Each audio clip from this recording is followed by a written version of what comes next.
नमस्कार, स्वागत है आप सभी का आपके अपने एग्री हब जेट इंस्टीट्यूट के डिजिटल प्लेटफॉर्म पे। और वर्तमान में मैं आपका होस्ट और दोस्त आपको करवाने जा रहा हूं सेल बायोलॉजी का चैप्टर सेल। हमारा टॉपिक सेल वॉल तक कंप्लीटली फिनिश्ड हो चुका है। ठीक है जी, चलते हैं अपन आगे।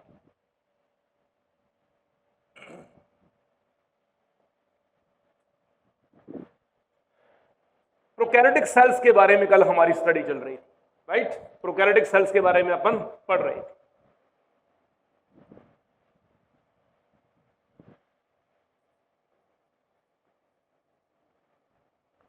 प्रोकैरियोटिक सेल्स कल हमने इसके बारे में खूब सारी विवेचना की। थोड़ा सा हम रिवीजन करते हैं। प्रोकैरियोटिक सेल्स का मतलब होता है पुरानी कोशिकाएं, प्रिमिटिव कोशिकाएं, दुनिया में सबसे पहली आने वाली कोशिकाएं प्रोकैरियोटिक सेल्स कहलाती हैं। प्रोकैरियोटिक सेल्स के अंदर हमने ये पढ़ा, इनमें सुविकसित केंद्रक का अभाव होता है, केंद्रक झिल्ली नहीं होती, और झिल्ली युक्त समस्त कोशिकांगों का इसके अंदर क्या रहता है बेटा, अभाव रहता है। प्रोकैरियोटिक कोशिकाओं का जो मुख्य अनुवांशिक पदार्थ होता है या जो केंद्रक द्रव्य होता है, अब वो केंद्रक में तो होता नहीं। किसमें नहीं होता बेटा, वो केंद्रक में तो होता नहीं, क्योंकि केंद्रक की झिल्ली भी नहीं है वहां पे। तो अभी अपन क्या पढ़ेंगे कि इसके अंदर केंद्रक द्रव्य और कोशिका द्रव्य दोनों ही आपस में क्या रहते हैं बेटा, मिक्स मैच रहते हैं, मिक्सअप रहते हैं। इसीलिए प्रोकैरियोटिक कोशिकाओं का जो केंद्रक द्रव्य होता है उसको विभिन्न नामों के द्वारा जाना जाता है। पहला नाम क्या होता है उसके अंदर, अपने पहला नाम क्या बोलेंगे, पहला बोलेंगे इसके अंदर बोलेंगे जीनोफोर। क्या बोलेंगे बेटा, अपने पहला नाम क्या बोलेंगे, जीनोफोर। दूसरा नाम क्या कह सकते हैं बेटा, अपने केंद्रकाभ कह सकते हैं। क्या बोल सकते हैं बेटा, केंद्रकाभ पाया जाता है। तीसरा नाम क्या बोलेंगे, न्यूक्लियोइड बोलेंगे। क्या बोलेंगे, न्यूक्लियोइड बोलेंगे। चौथा नाम क्या बोलेंगे, प्रोकैरियोन बोलेंगे। क्या बोलेंगे बेटा, प्रोकैरियोन बोलेंगे। पांचवा नाम क्या बोलेंगे, प्राक केंद्रक बोलेंगे। क्या बोलेंगे, प्राक केंद्रक बोलेंगे। याद रखिएगा, प्रोकैरियोटिक कोशिकाओं के अंदर पाया जाने वाला अनुवांशिक पदार्थ, मैं केंद्रक द्रव्य तो कह ही नहीं सकता, क्योंकि केंद्रक द्रव्य हमेशा केंद्र के अंदर होता है, तो केंद्रक है नहीं है। केंद्र की जो क्या बोले उसकी जो झिल्ली है वो भी नहीं है। तो केंद्र की झिल्ली जब नहीं है तो केंद्र के अंदर जो पाया जाने वाला जो न्यूक्लियोप्लाज्म जो होता है, जो केंद्रक द्रव्य होता है, वो कोशिका द्रव्य में क्या होगा बेटा, घुला मिला पाया जाएगा, मिक्सअप पाया जाएगा। तो अपन कह सकते हैं कि प्रोकैरियोटिक कोशिकाओं में क्या पाया जाता है बेटा, साइटोप्लाज्म पाया जाता है। क्या पाया जाता है बेटा, साइटोप्लाज्म पाया जाता है। इसमें जितनी भी प्रक्रियाएं होंगी, चाहे वो केंद्रक से संबंधित हो चाहे वो कोशिका द्रव्य से संबंधित हो, दोनों प्रक्रियाएं कहां संपन्न होंगी, वैसे बेटा इसकी साइटोप्लाज्म में संपन्न होंगी। यहां तक टॉपिक हमारा क्लियर हुआ। सेकंड बात हमने क्या बोली थी कि इसके अंदर झिल्ली विहीन कोशिकांग पाया जाएगा। कौन सा पाया जाएगा, हमने बोल दिया भाई झिल्ली विहीन कोशिकांग, झिल्ली विहीन कोशिकांग पाया जाएगा। तो झिल्ली विहीन कोशिकांग है, ये एक्चुअली में है कौन सा, क्या बोलेंगे अपन इसको, अपन क्या बोलेंगे इसको, राइबोसोम के नाम से बोलेंगे। हमने बोल दिया कि इसके अंदर क्या पाया जाता है बेटा, राइबोसोम्स पाए जाते हैं। और राइबोसोम्स कितने एस के होते हैं बेटा, 70 एस टाइप के राइबोसोम यहां आपको कंप्लीटली मिलेंगे ही मिलेंगे। कन्फर्म हुआ, पढ़ दिया इतना हमने। फिर हमने इसमें यह पढ़ा कि इसमें प्रोटीन संश्लेषण की प्रोसीजर जो होती है, किसकी बेटा, प्रोटीन सिंथेसिस। प्रोटीन सिंथेसिस का मतलब क्या होता है, बताइए मेरे को। प्रोटीन सिंथेसिस का मतलब क्या होता है, डीएनए से किसका निर्माण होगा, शाबाश, एमआरएनए का निर्माण होगा। और एमआरएनए से किसका निर्माण होगा, बोलेंगे क्या, प्रोटीन का निर्माण होगा। किसका निर्माण होगा बेटा, प्रोटीन का निर्माण होगा। कंफर्ट में समझिए बेटा, डीएनए क्या है, अनुवांशिक पदार्थ। डीएनए हमेशा द्विकुंडलित होता है। कैसा होता है, द्विकुंडलित होता है। आरएनए कैसा होता है, आरएनए हमेशा एकल रज्जु की एकल कुंडलित होता है। कैसा होता है बेटा, एकल कुंडलित होता है। तो जब डीएनए से एमआरएनए का निर्माण होगा, प्रक्रिया कौन सी कहलाएगी, क्या बोलेंगे इसे, क्या बोलेंगे, इसे बोलेंगे अपन अनुलेखन कहेंगे। ये लो बेटा जी, अनुलेखन। जब एमआरएनए से प्रोटीन का निर्माण होगा तो क्या बोलेंगे अपन इसको, क्या बोलेंगे, अनुवादन बोलेंगे। क्या बोलेंगे, हमने कह दिया भाई ये अनुवादन है। प्रश्न तुम्हारे लिए ये आया, प्रोकैरियोटिक कोशिकाओं में प्रोटीन संश्लेषण की प्रक्रिया अथवा अनुलेखन अथवा अनुवादन की प्रक्रिया कहां संपन्न होती है? ऑप्शन नंबर 1 केंद्रक द्रव्य, ऑप्शन नंबर 2 कोशिका द्रव्य, ऑप्शन नंबर 3 दोनों, ऑप्शन नंबर 4 कोई भी नहीं। क्या बोलेंगे? कोशिका द्रव्य। कोशिका द्रव्य क्वेश्चन किसके लिए सही होगा? प्रोकैरियोटिक कोशिकाओं के लिए। यही ऑप्शन यदि मैं यूकैरियोटिक कोशिकाओं के लिए बोल दूं तो यूकैरियोटिक कोशिकाओं में क्या बोलेंगे? यूकैरियोटिक कोशिकाओं में अनुलेखन की प्रक्रिया केंद्रक द्रव्य में, अनुवादन की प्रक्रिया कोशिका द्रव्य में संपन्न होती है। Is that clear? कोई प्रॉब्लम यहां तक किसी बच्चे को? सबको कंठस्थ हो चुका है। प्रोकैरियोटिक कोशिका के बारे में सबको पूरी की पूरी नॉलेज जो है मिल चुकी है। प्रोकैरियोटिक कोशिकाओं में हमने किसका अध्ययन किया था बेटा? बताओ मेरे को, किसका किया था? जीवाणु की कोशिका भित्ति कितने स्तरीय होती है? 1 स्तरीय, 2 स्तरीय, 3 स्तरीय? कितने स्तरीय? 3 स्तरीय। शाबाश बेटा, हमने बोल दिया कि ये भैया 3 स्तरीय पाई जाएगी जो भी है। सबसे पहला कौन सा स्तर होगा? कौन सा स्तर होगा?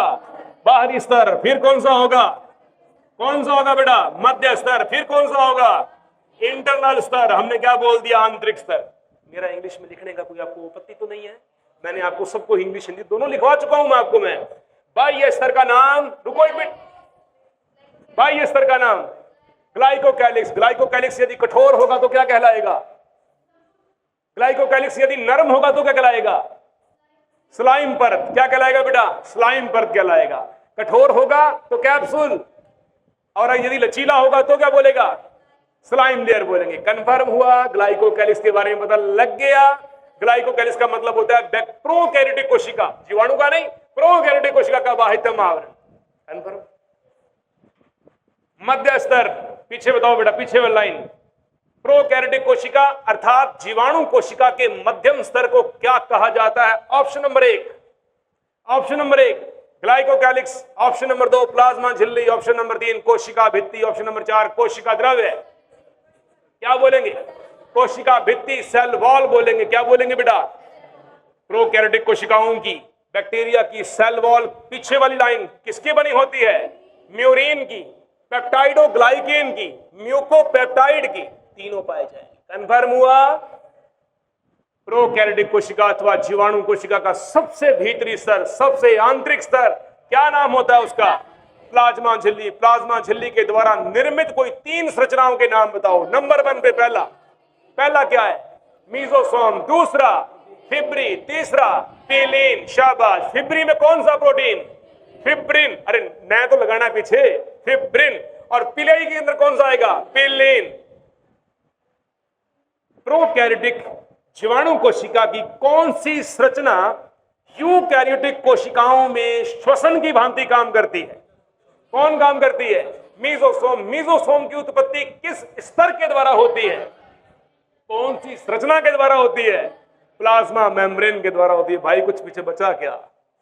अगर मैंने प्रश्न बोलूं कि प्रोकैरियोटिक कोशिका जीवाणु कोशिका में निकलने वाले कशाबिकाएं इन तीनों स्तरों में से किसका परिणाम है?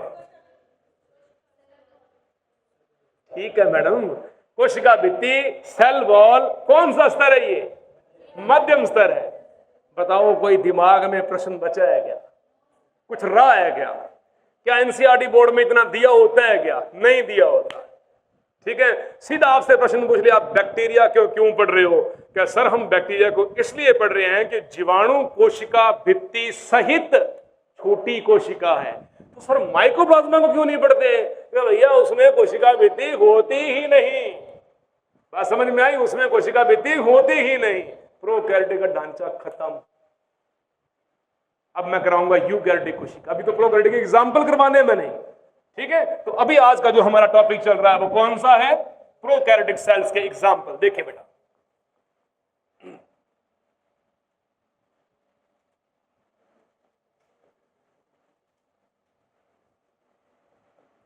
Prokaryotic cells. ओके बेटा, अब अपने पढ़ने जा रहे हैं इसके एग्जाम्पल्स। क्या है प्रोकैरियोटिक कोशिका का मतलब? देखो, एक वैज्ञानिक आया था जिसका नाम था WH विटेकर। पहले यूनिट में कराऊंगा जब मैं टैक्सोनॉमी पढ़ाऊंगा आपको मैं। ये हमारी चल रही है सेकंड यूनिट। कौन सी चल रही है बेटा? सेकंड यूनिट चल रही है हमारी सेल बायोलॉजी। ये मैंने इसलिए स्टार्ट की, संपूर्ण बायोलॉजी का आधार है ये। किसी भवन की, बिल्डिंग की नींव है ये, इसीलिए हम इसको पहले पढ़ाते हैं। तो प्रोकैरियोटिक कोशिका के लिए एक वैज्ञानिक आया था W.H. विटेकर। उससे पहले भी और थे। किसी ने एक जगत अवधारणा दी, किसी ने 2 जगत अवधारणा दी, किसी ने 3 जगत अवधारणा दी, किसी ने 4 जगत अवधारणा दी, किसी ने 5 जगत अवधारणा दी। सर्वमान्य मॉडल कौन सा था? 5 जगत अवधारणा। 5 जगत अवधारणा पर के प्रतिपादक थे W.H. विटेकर। कौन थे बेटा? 5 जगत अवधारणा। 5 जगत अवधारणा में लिखता हूं यहां पे मैं, एक्स्ट्रा क्वेश्चन है ये। 5 जगत अवधारणा। 5 किंगडम थ्योरी। क्या बोलेंगे बेटा इसे? 5 किंगडम थ्योरी देंगे। 5 जगत अवधारणा के प्रतिपादक हैं W.H. विटेकर। कौन है बेटा? W.H. विटेकर। इस बंदे ने क्या बोला? इस बंदे ने बोला सबसे पहले जगत का क्या नाम है? क्या नाम है बेटा? मोनेरा। क्या नाम है? दूसरे का क्या नाम है? प्रोटिस्टा। ये लो जी, दूसरे का नाम प्रोटिस्टा। तीसरे का क्या नाम है? कवक या फंजाई। कवक या फंजाई प्रभाग है। चौथा कौन सा है? बोलेंगे प्लांटी। प्लांटी या बोलेंगे पादप जगत। ये लो मित्रों, प्लांटी या पादप जगत। और 5वें प्रभाग का क्या नाम है? बोलेंगे एनेमेलिया। क्या बोलेंगे बेटा? एनेमेलिया। एनेमेलिया। ये लो जी, ये 5 जगत अवधारणाएं प्रस्तुत की थी W.H. विटेकर ने। लेकिन इससे पहले 1 जगत, 2 जगत, 3 जगत और 4 जगत वो भी पढ़ाऊंगा, वो पढ़ाऊंगा मैं टैक्सोनॉमी में। अभी उसका योगदान इधर नहीं है। समझ आया? इन 5 जगत अवधारणाओं में से सुनते जाएं ध्यान से। जो ये पहली अवधारणा है, कौन है ये? मोनेरा। मोनेरा जगत के समस्त प्राणी। क्या बोलेंगे बेटा? इसके जितने भी प्राणी हैं, समस्त प्राणी कैसे होते हैं बेटा? अपने बोलेंगे प्रोकैरियोटिक कोशिकाएं होती हैं। कैसी होती है बेटा? ये प्रोकैरियोटिक सेल्स हैं बेटा। ये सारी की सारी प्रोकैरियोटिक सेल्स हैं। ओके, तो साहब जो पीछे बचे हुए 4 प्रभाग हैं, ये क्या हैं? ये चारों के चारों प्रभाग हमारे पास में क्या है बेटा? ये है यूकैरियोटिक। कैसे हैं बेटा? ये यूकैरियोटिक कोशिकाएं हैं बेटा। ये सारी की सारी कोशिकाएं यूकैरियोटिक कोशिकाएं। कन्फर्म हुआ? अभी अपन चल रहे हैं प्रोकैरियोटिक कोशिका के एग्जांपल्स के बारे में। हमने एक ट्रिक बनाई थी, इसकी ट्रिक होती है बम्ब। BAMB। तो BAMB में हमारा पहला ट्रिक क्या है, दूसरा क्या है, तीसरा क्या है और चौथा क्या है, हम इसके बारे में पढ़ने जा रहे हैं। ध्यानपूर्वक देखिएगा। नंबर 1 पे पढ़ने जा रहे हैं अपने बैक्टीरिया। क्या पढ़ने जा रहे हैं बेटा? पहले नंबर पे हमारे पास में बैक्टीरिया, समस्त प्रकार के बैक्टीरिया। कितने प्रकार के बैक्टीरिया होते हैं? पहला कौन सा? छड़ाकार। दूसरा कौन सा? गोलाकार। तीसरा स्पाइरल। चौथा कोमा आकृति का। जीवाणुओं के बारे में कथन है कि समस्त जीवाणुओं की आकृति आपस में अंतर परिवर्तित होती रहती है। छड़ वाला गोलाकार बन जाएगा, गोलाकार वाला स्पाइरल बन जाएगा, स्पाइरल वाला कोमाकार आकृति का बन जाएगा। जीवाणु की आकृति कतई फिक्स नहीं होती, ये पॉलीमॉर्फिक होता है, बहुरूपीय प्रावस्था में पाया जाता है। क्लियर हुआ बेटा? बैक्टीरिया समस्त प्रकार के जीवाणु आ जाएंगे। नंबर 2 पे ए का मतलब क्या था? ए का मतलब देखें, एस्कोमाइसिटीज। एस्कोमाइसिटीज प्रभाग की कवक। प्रभाग की कवकें। एस्कोमाइसिटीज प्रभाग की कवकें। ये कवकों की पूर्ववर्ती मानी जाती है। क्या मानी जाती है बेटे? कवकों की पूर्ववर्ती मानी जाती है कि दुनिया में आने वाली जीवाणु के बाद में थोड़ी सी एडवांस कवक कौन सी थी? एस्कोमाइसिटीज प्रभाग की कवकें थी। कंफर्म हुआ? नंबर 3 पे चलते हैं बेटा। एम का मतलब, एम का मतलब क्या होता है? बोलेंगे माइकोप्लाज्मा। और माइकोप्लाज्मा के 2 उपनाम हैं, PPLO या MLO के नाम से भी जानते हैं। माइकोप्लाज्मा एक झिल्ली रहित सबसे सूक्ष्म जंतु कोशिका है, इसीलिए इसे जंतु जगत का जोकर कहते हैं। क्या कहते हैं बेटा? जंतु जगत का जोकर कहते हैं। अंत में हमारे पास में क्या आ गया? Blue green algae, BGA, blue green algae, blue green algae आ गई। नील हरित शैवाल कहते हैं बेटा इसे हिंदी में। क्या बोलते हैं बेटा?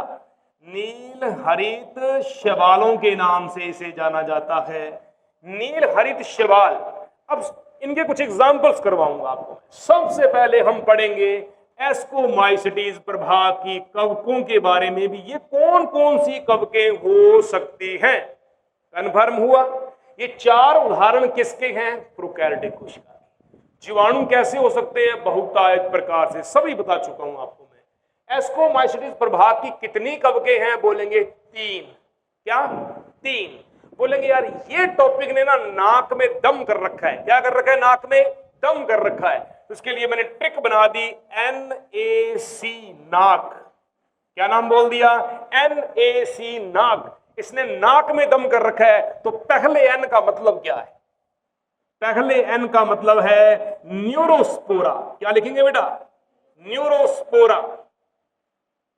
न्यूरोस्पोरा अनुवांशिकी अभियांत्रिकी के, जेनेटिक इंजीनियरिंग के सर्वाधिक प्रयोग इसके ऊपर किए गए हैं। ठीक है? ये प्राणियों में, जंतुओं में अपन कह सकते हैं कि एक इंजीनियरिंग की भांति काम करता है। और पादप इंजीनियरिंग कौन है? एग्रोबैक्टीरियम ट्यूमिफेसियस का TI प्लाज्मिड, उसको प्लांट इंजीनियर कहा जाता है ना बेटा, क्योंकि उसमें बहुत सारे एक्सपेरिमेंट हुए हैं। ये जंतुओं के लिए है। न्यूरोस्पोरा, न्यूरोस्पोरा क्रेस्सा, इसकी एक जाति है, उसका नाम है क्रेस्सा। क्या बोलेंगे बेटा? न्यूरोस्पोरा क्रेस्सा, इसकी एक जाति है बेटा, क्रेस्सा। आधा पै आता है इसके अंदर, क्रेस्पा, ऐसा कुछ नाम आता है इसके अंदर। ठीक है बेटा? अनुवांशिकी में इसका बहुत बड़ा योगदान है न्यूरोस्पोरा कवक का। अब पहले नाक में, नाक, N का मतलब न्यूरोस्पोरा, A का मतलब क्या है? A का मतलब है एस्परजिलस। क्या बोलेंगे बेटा? एस्परजिलस कवक। ये भी कवक बहुत शानदार है, इसके यूज भी है और ये कैंसर जन्य उत्पादों का निर्माण करने में भी योगदान रखती है।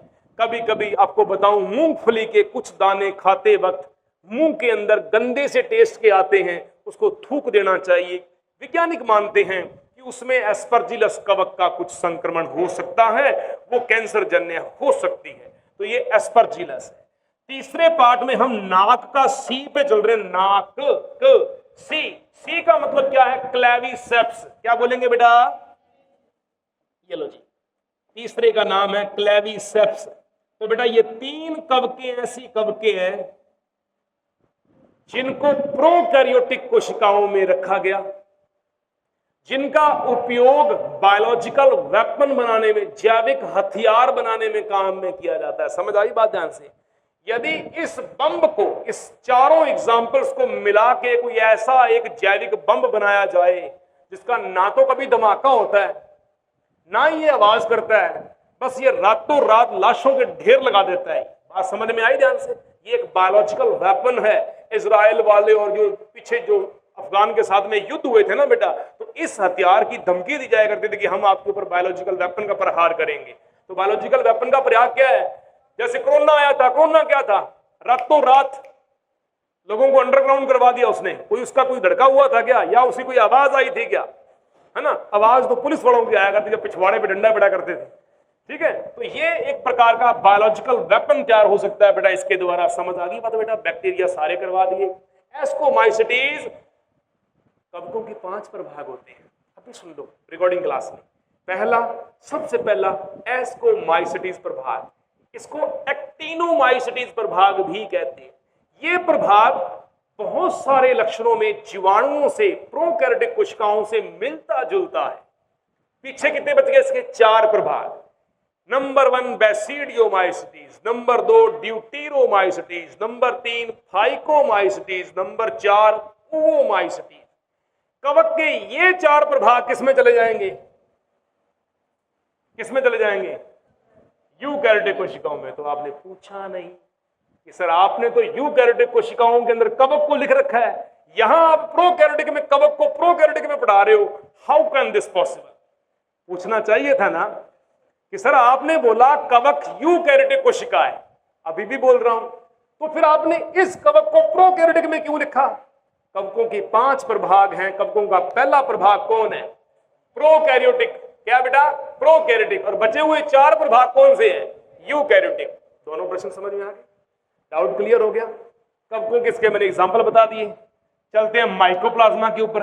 माइकोप्लाज्मा ये पढ़ा, ये भी इसके अंदर यूज हो जाएगा। लास्ट में चलते हैं ब्लू ग्रीन एल्गी के ऊपर। नील हरित शैवाल कौन कौन से हो सकते हैं? नील हरित शैवाल जिनका प्रयोग साधारणतः प्रोकैरियोटिक सेल में यूज किया जाता है। तो नंबर 1 पे क्या लिखेंगे अपन? पहला ब्लू ग्रीन एल्गी में लिखेंगे नॉस्टॉक। क्या लिखेंगे बेटा? नॉस्टॉक। पहला उदाहरण शैवाल का है नॉस्टॉक। दूसरा कौन सा है बेटा? एनाबीना। कौन सा लिखेंगे बेटा अपने? एनाबीना। और तीसरा कौन सा लिखेंगे? तीसरा लिखेंगे ऑसिलेटोरिया। क्या लिखेंगे बेटा? ऑसिलेटोरिया। ये देखो ऐसे ऑसिलेटोरिया। ये लो मित्रों, ये प्रोकैरियोटिक कोशिकाओं के सारे मैंने आपको उदाहरण करवा दिए। अब कुछ नहीं बचा प्रोकैरियोटिक सेल्स के अंदर। कन्फर्म हुआ सभी का? सबको क्लियर हो चुका है बेटा टॉपिक ये? ठीक है, थोड़ी सी रिवीजन चाहिए, मैं करवा देता हूं। प्रोकैरियोटिक कोशिकाओं में हमने एग्जांपल पढ़े। B for bacteria, A for ascomycetes या एस्कोमाइसिटीज प्रभाग की कवकें, M for mycoplasma, B for blue green algae. समस्त जीवाणु 4 आकृति के पढ़ा चुका हूं। एस्कोमाइसिटीज प्रभाग की कवकें 3 एग्जांपल। नाक, N for neurospora, A for aspergillus, C for claviceps, M for mycoplasma, blue green algae, नील हरित शैवाल। कितने उदाहरण है इसके? 3। पहला कौन सा? नॉस्टॉक। दूसरा, तीसरा। क्वेश्चन आ गया, निम्न में से प्रोकैरियोटिक कोशिका नहीं है? Nostoc, anabaena, Oscillatoria, Volvox. कौन सी? वॉल्वॉक्स। क्योंकि वॉल्वॉक्स क्या है? यूकैरियोटिक कोशिका है, प्रोकैरियोटिक में नहीं जाएगी। समझ आई बात बेटा? ये सारे एग्जाम्पल जो हैं ये प्रोकैरियोटिक सेल्स के हैं। ये 4 प्रभाग जो यहां से बचे हुए हैं, ये चारों के चारों प्रभाग कहां चले जाएंगे? यूकैरियोटिक कोशिकाओं में चले जाएंगे। हो गया क्लियर? चलता हूं आगे।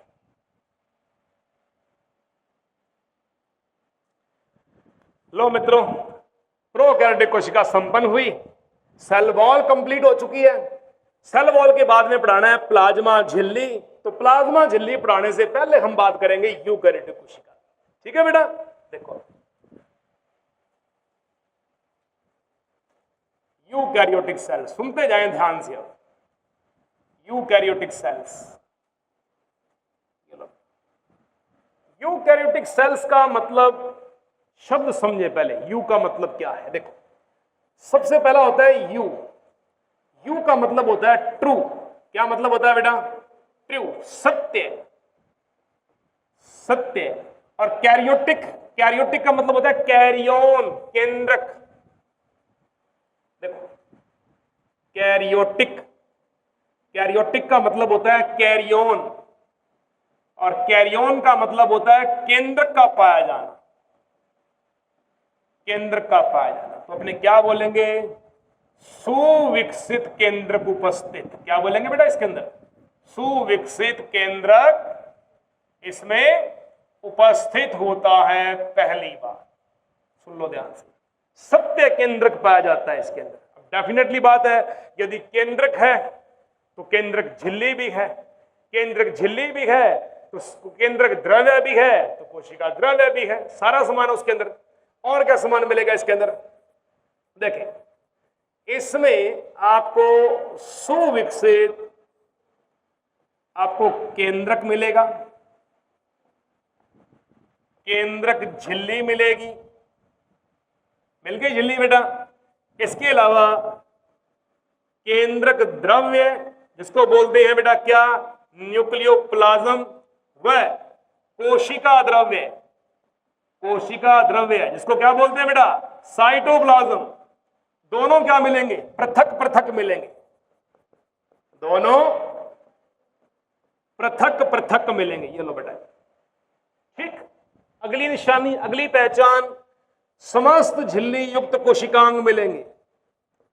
समस्त झिल्ली युक्त कोशिकांग व झिल्ली विहीन कोशिकांग, झिल्ली विहीन कोशिकांग मिलेंगे। कोशिकांग उपस्थित मिलेंगे। ये लो मित्रों, झिल्ली वाले भी मिलेंगे, बिना झिल्ली के भी मिलेंगे, सारे मिलेंगे। दूसरी बात, अगला एग्जाम्पल, अनुवांशिक पदार्थ। अनुवांशिक पदार्थ के रूप में क्या मिलेगा बेटा इसके अंदर? इसमें मिलेगा डीएनए, हिस्टोन रहित या हिस्टोन सहित। वेरी गुड, हिस्टोन सहित। ये लो जी, हिस्टोन सहित इसके अंदर क्या मिलेगा आपको? अनुवांशिक पदार्थ मिलेगा, उपस्थित रहेगा। बात समझ में आई? दूसरी बात, इनका जो डीएनए होता है वो कैसा होगा? वर्तुलाकार या रेखीय? शाबाश, कैसा मिलेगा बेटा? ये रेखीय अवस्था में मिलेगा। ये कैसी अवस्था में मिलेगा? रेखीय अवस्था में मिलेगा। अति महत्वपूर्ण क्वेश्चन है, जेट के पेपर के अंदर बार बार इनकी रिपीटिंग हुई है, ठीक है। प्रोकैरियोटिक कोशिका के साथ में मैचिंग के दौरान ये पूछे गए हैं। यदि आपसे प्रोकैरियोटिक और यूकैरियोटिक कोशिकाओं में आपको मैं अंतर लिखने के लिए बोल दूं, अपने करेंगे लास्ट में अपने, तो आपको ये बताना होगा कि किसमें अनुवांशिक पदार्थ कैसा था, किसमें कैसा था, किसमें वर्तुलाकार है, किसमें रेखीय है। तो यहां पर कैसा मिलेगा बेटा? ये आपको ये रेखीय मिलेगा। ठीक है बेटा, बात समझ आई? अब यूकैरियोटिक कोशिका के एग्जांपल्स क्या क्या हैं? यदि इसके कोई एग्जांपल पूछ ले, इसमें एग्जांपल क्या मिलेंगे, तो बोलेंगे भाई इसमें आपको प्लांट सेल भी मिलेगी और एनिमल सेल भी मिलेगी। जंतु कोशिका और पादप कोशिकाएं दोनों मिलेंगी इसके। और इसके अलावा आपको क्या मिलेगा? प्रोटिस्टा मिलेगा इसके अंदर, प्रोटिस्टा। और क्या मिलेगा इसमें? इसके अंदर आपको कवक मिलेगा। ठीक है, प्लांटी एनिमल, ये 4 प्रभाग हो ही गए, पूरे के पूरे हो गए 4 प्रभाग। प्रोटिस्टा प्रभाग आ गया, कवक आ गया, प्लांटी आ गया, एनिमेलिया आ गया, चारों खत्म। सारी सृष्टि तो मैंने यही डाल दी इसके अंदर। ठीक है, समस्त प्रकार के छोटे से लेकर बड़े पेड़ पौधे जितने भी है वो सारे के सारे आपको यहां मिल जाएंगे। कन्फर्म हुआ बेटा? ये यूकैरियोटिक कोशिका के बारे में बोला गया है। यू का मतलब होता है सत्य केंद्रक उपस्थित, सत्य केंद्रक उपस्थित, केंद्रक द्रव्य उपस्थित, कोशिका द्रव्य उपस्थित। अब एक छोटा सा मॉडल करवाऊंगा, इसके ऊपर मैं लिखेंगे सेंट्रल डोगमा सिद्धांत, जिसको अपने प्रोटीन संश्लेषण करवाया था। याद है आपको? प्रोटीन संश्लेषण में अनुलेखन अनुवादन करवाया था ना। अभी उसका टॉपिक अपने यहां पे दोबारा डालते हैं, अपने थोड़ा और विस्तार पूर्वक आ जाएगा। यहां पे उतार दिया सभी ने? जल्दी करें फटाफट।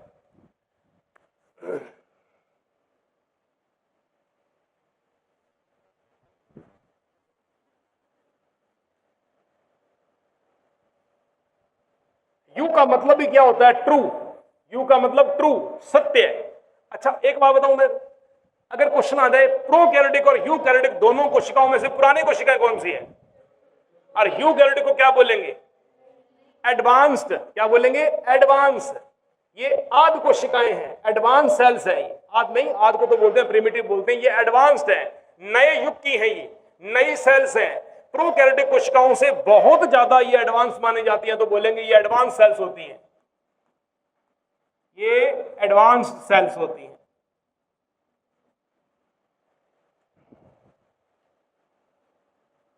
जल्दी करें, क्लियर? नेक्स्ट पेज पे चलूं? जल्दी करें, लेट मत करवा करो मेरे को।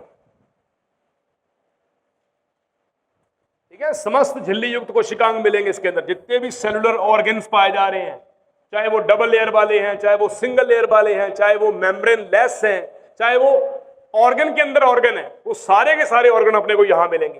प्रोकैरियोटिक सेल्स में हमने राइबोसोम कैसा पढ़ा था? 70S पढ़ा था। तो इसमें कौन सा होगा? कौन सा होगा? दोनों ही होंगे इसके अंदर। ठीक है, कैसे होंगे इसके अंदर? ये लिखा करो, इसमें राइबोसोम्स कैसा मिलेगा? 70S भी मिलेगा, 80S भी मिलेगा, दोनों टाइप के मिलेंगे इसके अंदर। ठीक है, क्योंकि माइटोकॉन्ड्रिया पढ़ोगे ना, क्लोरोप्लास्ट पढ़ोगे ना, तो माइटोकॉन्ड्रिया के अंदर जो राइबोसोम होता है वो कौन सा होता है? 70s होता है ना। हरित लवक के अंदर जो होता है वो कैसा होता है? 70s होता है। तो बोल दिया ना, कोशिकांगों का कोशिकांग, खुद भी कोशिकांग और दूसरे कोशिकांग के अंदर भी डला हुआ है। तो अपने क्या बोल देंगे? 70s और 80s दोनों प्रकार के राइबोसोम कहां मिलेंगे आपको? यूकेरियोटिक कोशिकाओं में मिलेंगे। चल रहा हूं नेक्स्ट पेज के ऊपर। पहले पेज की समस्त चीजें आपके दिमाग में घुस चुकी हैं, शाबाश। देखिए आप, छोटा सा एग्जाम्पल करवा रहा हूं आपको, एक विभेदात्मक करवा रहा हूं पादप और जंतु कोशिकाओं का थोड़ा सा, फिर बाद में डिस्क्राइब बढ़िया कर लेंगे अपने। ये है प्लांट सेल, ओके, और इधर अपने बोल दिया एनिमल सेल।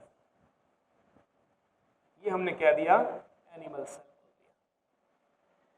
पादप कोशिकाओं के अंदर हमें मोटे स्तर पे ऊपर क्या चीज देखने को मिलेगी? बताओ, आप बताओ। एक पादप कोशिका को देखना है, जंतु कोशिका से अलग करना है, हमें क्या दिखना चाहिए? मैंने दिमाग पे लोड डालना, कल परसों की क्लास में मैंने पहले बताया था कि 2 फोटो आ गई आपके पास में। अब पता है क्या होता है, यहाँ पे स्क्रीन पे मैं भी चला लूँ, मैं भी ऑटोमेटिक लगा के अपना टाइम थोड़ा जल्दी यूटिलाइज कर दूँ। पर जब फाउंडेशन चल रहा है, लॉन्ग टर्म चल रहा है, तो फिर हाथ से बनाना सिखाऊंगा कि हाथ से कैसे बनते हैं। जिंदगी में जिसने आंख बंद करके ब्लैक बोर्ड के ऊपर घोड़ा मार लिया ना, आंख बंद करके, समझो सर्वाधिक सर्वश्रेष्ठ चित्रकार हुआ। ठीक है, मैंने एक बार घोड़ा बनाया यूं करके, बेटा क्या दिखाई दे रहा है? तो सर जी शिव जी दिखाई दे रहे हैं। वाह भाई, ये बंदा पूरा कैलाश पर्वत पे जाएगा। घोड़ है, कुछ भी दिखाई दे रहा है, वो मेरी कल्पना है, मैं कुछ भी कह दूं भी इसमें बहुत कुछ दिखाई दे रहा है ना। तो अभी देखो, पादप कोशिका है, तो पहला एग्जाम्पल क्या मिलेगा प्लांट सेल को देखने? सबसे पहले आप बताओ क्या देखना चाहिए? सबसे पहले पहले सेल बोल, पहले क्या बोलेंगे? इसमें कोशिका भित्ति पाई जाती है। होती है बेटा, होती है। इसमें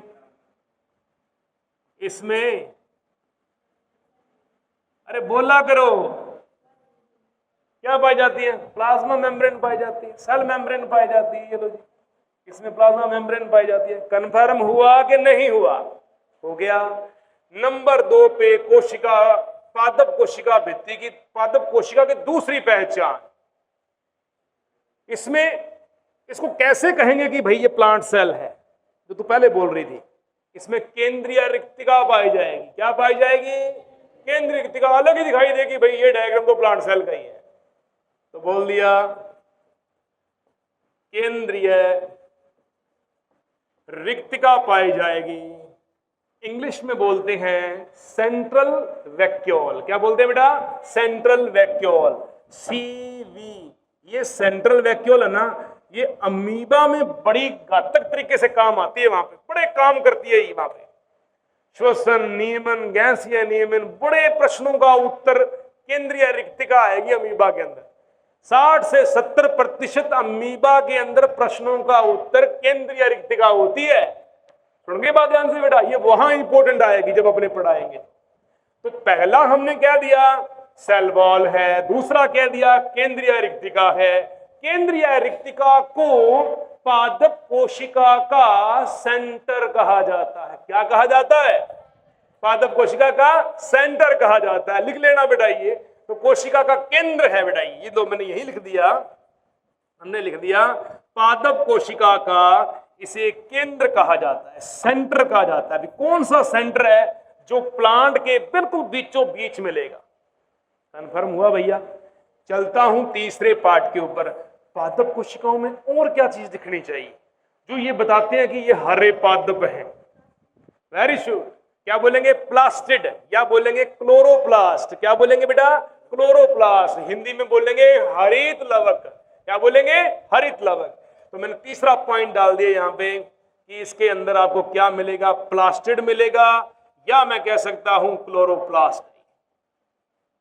क्लोरोप्लास्ट भी, प्लास्टिड का मतलब लवक। और लवक कैसे हो सकते हैं? 2-3 प्रकार के हो सकते हैं। वर्णकी लवक भी हो सकते हैं, अवर्णकी लवक भी हो सकते हैं, और हरित लवक भी हो सकते हैं। ये सारे इसके अंदर आपको मिलेंगे ही मिलेंगे। कंफर्म? क्लोरोप्लास्ट है तो इसके अंदर क्रोमोप्लास्ट भी हो सकता है। ये लो मैंने ये भी लिख दिया। इसमें क्रोमोप्लास्ट भी हो सकता है। ये मोटे मोटे स्तर के ऊपर किसी पादप के अंदर ये तीन चीजें पादप कोशिका में जरूर होनी चाहिए। बात समझ में आई? बाकी चीजें जो पाई जा रही है वो तो है ही है, वो तो है इनके अंदर, लेकिन इनका बड़ा योगदान होता है। चलता हूं एनिमल सेल के लिए, कोशिका झिल्ली पाई जा रही है, तो भाई कोशिका झिल्ली तो यहां पर भी पाई जाएगी। मैं लिख देता हूं यहाँ पे प्लाज्मा मेम्ब्रेन भी होती है कि नहीं होती बेटा?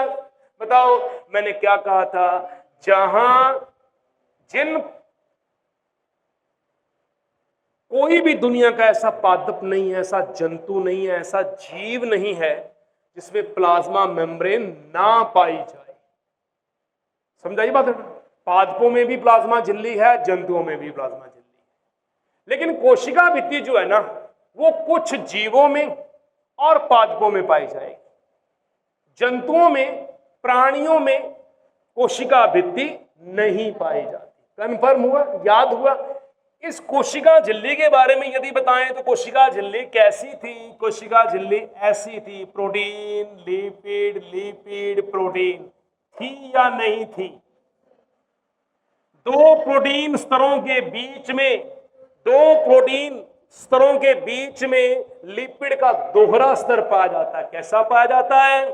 तो एक स्तर ये हो गया, एक स्तर ये हो गया, और एक सम्मिलित रूप से ये हो गया। तो ये कितने स्तरीय हो गई?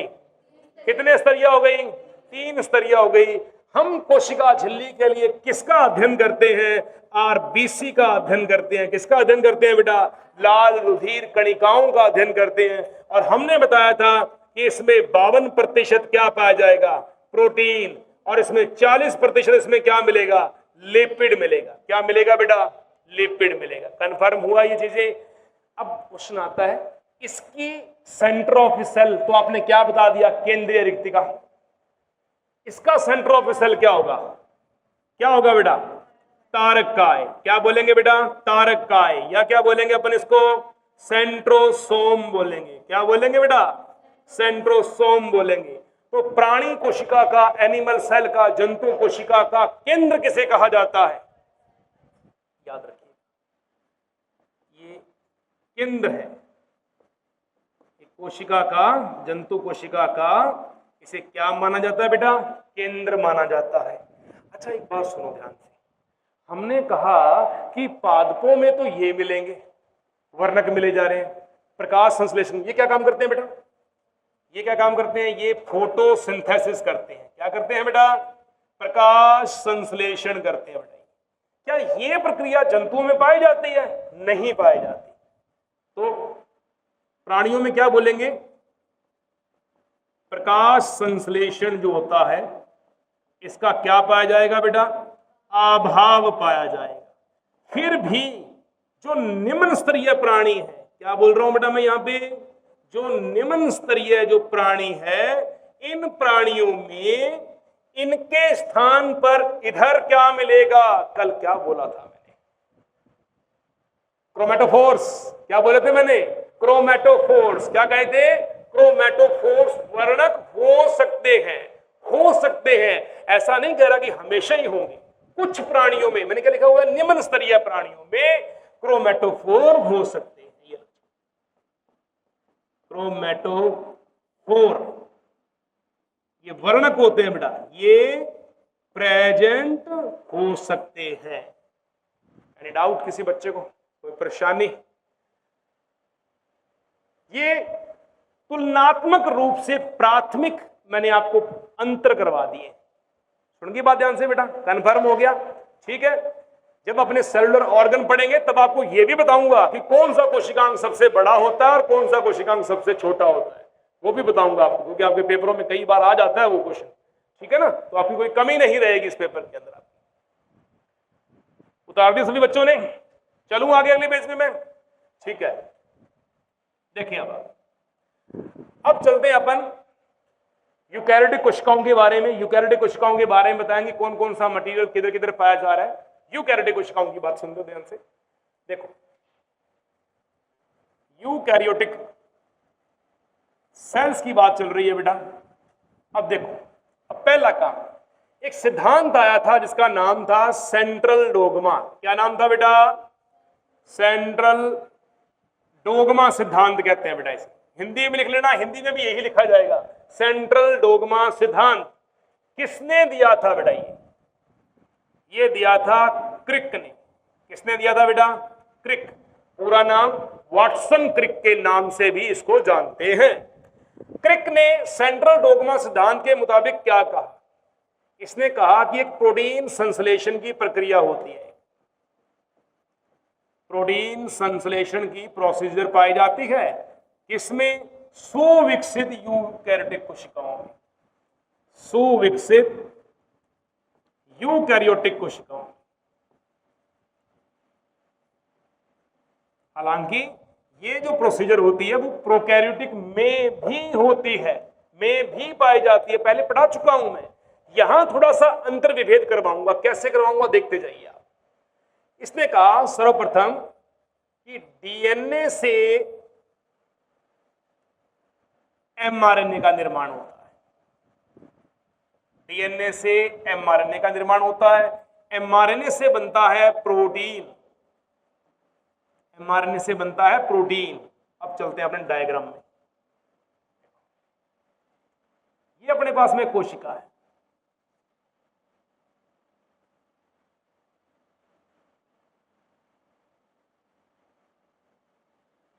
ये कोशिका अपने पास, ठीक है बेटा। इस कोशिका के अंदर आपको क्या दिखाई दे रहा है? यहां क्या पाया जाएगा? ये केंद्रक आ गया, मैंने बोल दिया ये केंद्रक है। क्या बोल दूं? केंद्रक झिल्ली। अब इसको क्या बोलूंगा मैं? इसको बोलूंगा मैं सेल वॉल, सेल वॉल बोल दूं।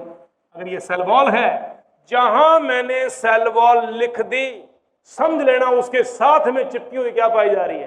कोशिका झिल्ली पाई जा रही है। बोला ना मैंने, जहां सेल वॉल होगी वहां कोशिका झिल्ली अपने आप ही होगी। सुनगी बात? आगे देखें। अब इस केंद्रक झिल्ली है, मतलब ये केंद्रक है। हमने क्या दिया कि ये केंद्रक है और केंद्रक की क्या पाई जा रही है? ये झिल्ली पाई जा रही है। केंद्रक की झिल्ली हमेशा कैसी होती है बेटा? अरे कैसी होती है? दोहरी झिल्ली पाई जाती है। ओके, समझ आया? केंद्रक की झिल्ली के अंदर यहां क्या पाया जा रहा है बेटा? ये क्या पाया जा रहा है? ये क्या पाया जा रहा है? ये है बेटा केंद्रक द्रव्य। क्या है ये? केंद्रक द्रव्य पाया जा रहा है। कंफर्म हुआ? समझ में आया सभी को बेटा? ये क्लियर हो गया? अच्छा, केंद्रक द्रव्य है, केंद्रक की झिल्ली है, तो केंद्रक की झिल्ली के बाहर की तरफ ये जो मटेरियल पाया जा रहा है, देखो ये जो मटेरियल पाया जा रहा है, ये वाला, ये वाला, इसको क्या बोलेंगे? ये वाला जितना मटेरियल मिल रहा है इसको बोलेंगे साइटोप्लाज्म। कोशिका द्रव्य पाया जा रहा है, इसको बोलेंगे साइटोप्लाज्म, इसको बोलेंगे nucleoplasm. Nucleoplasm, cytoplasm. Who proposed nucleoplasm and cytoplasm? कोशिका द्रव्य और केंद्रक द्रव्य का जनक कौन है? एक ही बाप था दोनों। केंद्रक द्रव्य और कोशिका द्रव्य दोनों के खोजकर्ता का क्या नाम था? एक ही नाम था, ठीक है। एक ही बंदे ने इनको डिस्कवर किया। सुनते जाए ध्यान से। केंद्रक द्रव्य अंदर है, कोशिका द्रव्य बाहर है। तो अगर आपसे प्रश्न आता है यूकैरियोटिक कोशिकाओं में केंद्रक द्रव्य व कोशिका द्रव्य को विभक्त करने वाली संरचना का नाम लिखिए। नंबर 1 कोशिका भित्ति, नंबर 2 कोशिका झिल्ली, नंबर 3 केंद्रक झिल्ली, नंबर 4 कोई नहीं। कौन सी झिल्ली? आप मानते हो कि यदि केंद्रक झिल्ली है तो केंद्रक द्रव्य अलग रहेगा, कोशिका द्रव्य अलग रहेगा। कन्फर्म हुआ? समझ आ गया बेटा आपको? ऐसी स्थिति कौन सी कोशिका में दिखाई देने को मिलती है? प्रोकैरियोटिक में या यूकैरियोटिक में? यूकैरियोटिक सेल्स में मिलती है। प्रोकैरियोटिक में क्या दिखाई नहीं देता? झिल्ली दिखाई नहीं देगी। केंद्रक द्रव्य और कोशिका द्रव्य दोनों आपस में क्या होंगे? मिक्स मैच होंगे। समझ आ गई बात बेटा? तो वहां अपने उसको डायरेक्टली क्या बोलेंगे? कोशिका द्रव्य बोलेंगे। यहां हम केंद्रक द्रव्य अलग कह सकते हैं, कोशिका द्रव्य अलग कह सकते हैं। कन्फर्म हुआ? शाबाश।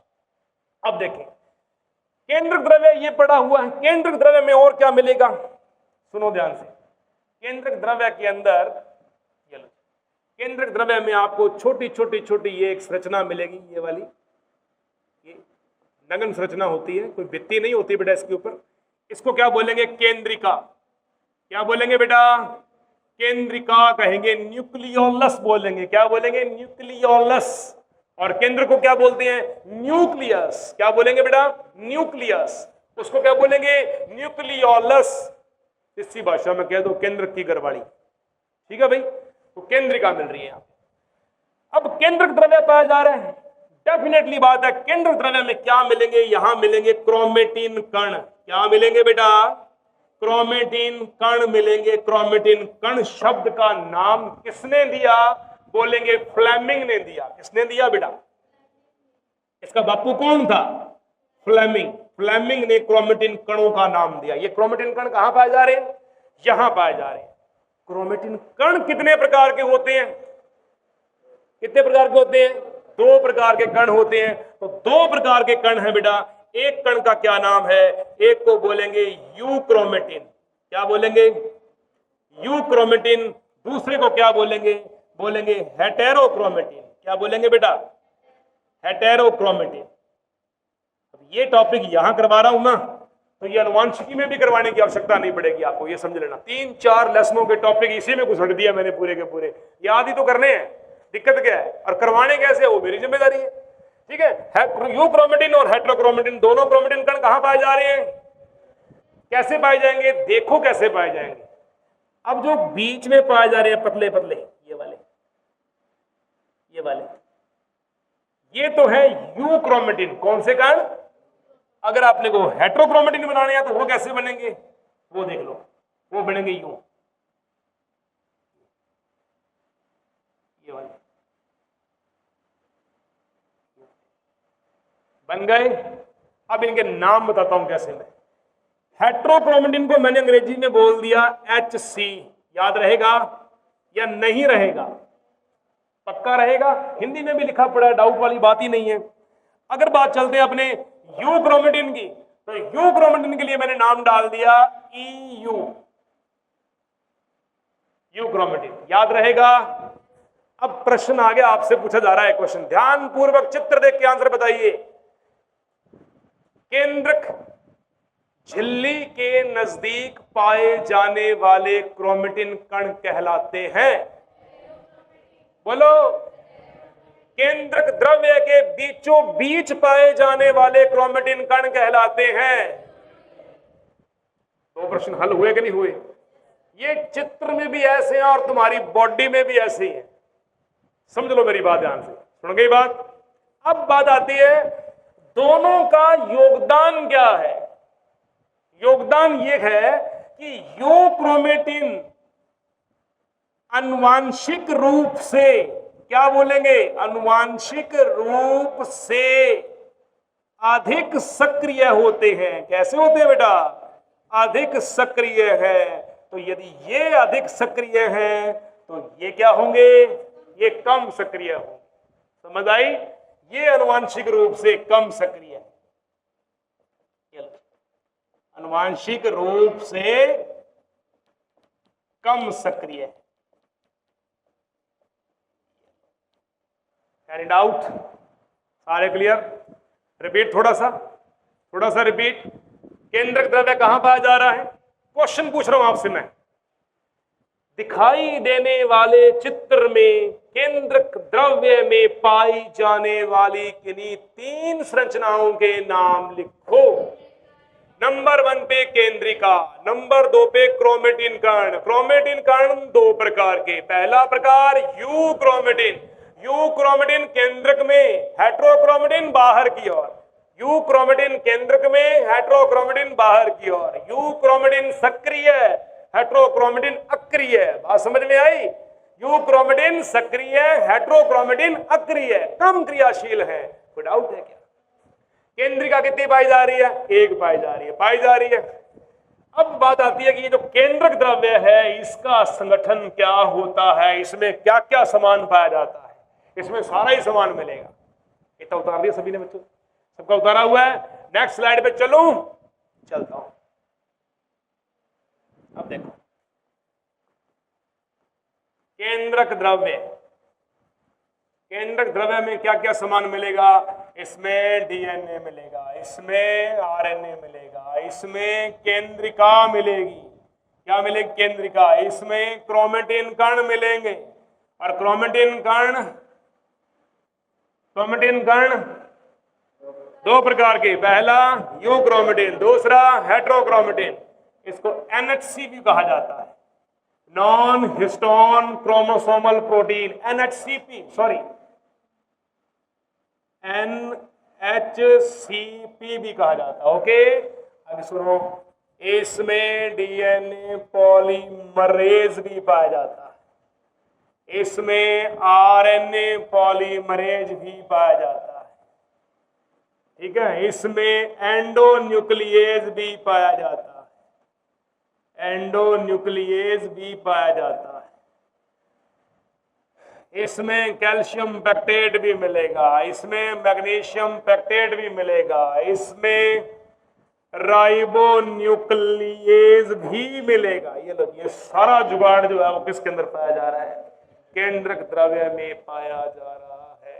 कोई आप में से ऐसा महानुभाव जिसके दिमाग में तंत्रिका तंत्र को या मेडला अम्ला गेटा को मेरे शब्द यदि ना छू रहे हो तो कोई और प्रैक्टिकल करो, ठीक है जी।